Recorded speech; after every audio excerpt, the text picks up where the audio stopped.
everyone! Today is July 31st, Friday. I'm here with a fresh market review for InstaForex.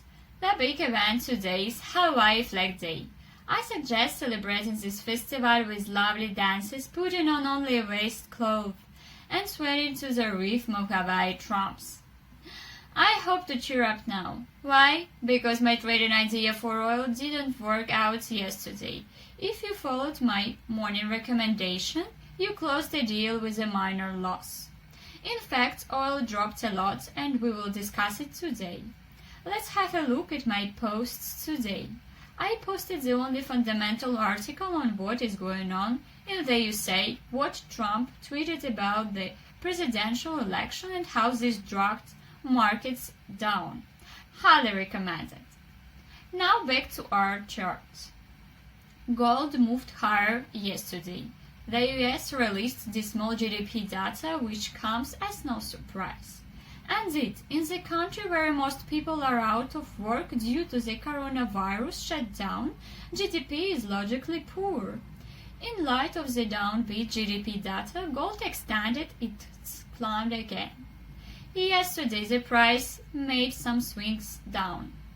Interestingly, the price reached the double bottom pattern, though this area was intact early in the week.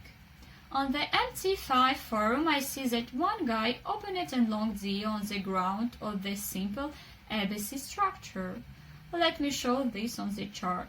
You see ABC. Perfect. I'm opening the forum.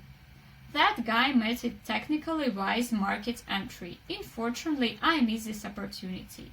Meanwhile, I stayed away from the market. Well, the double bottom has been broken. Yes, people are willing to sell gold, but I don't good targets at loss. There are wag stops losses set by buyers at extremes. To chase these stops, I need the right price move. My idea for gold is the following.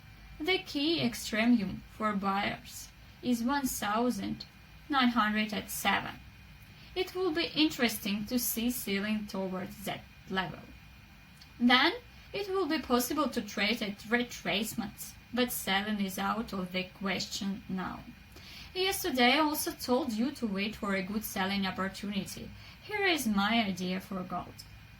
Now oil. Crude oil has fallen.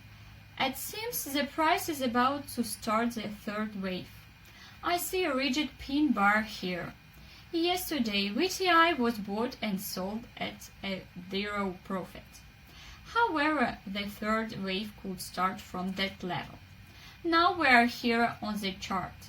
I reckon 130 pips upwards and 160 pips downwards. Meanwhile, I decided not to trade within this third wave. I'm going just to watch what's going on at the weekend. I'm going to think it over if it makes sense to trade according to the three-wave structure. Oil is always trading following a trend.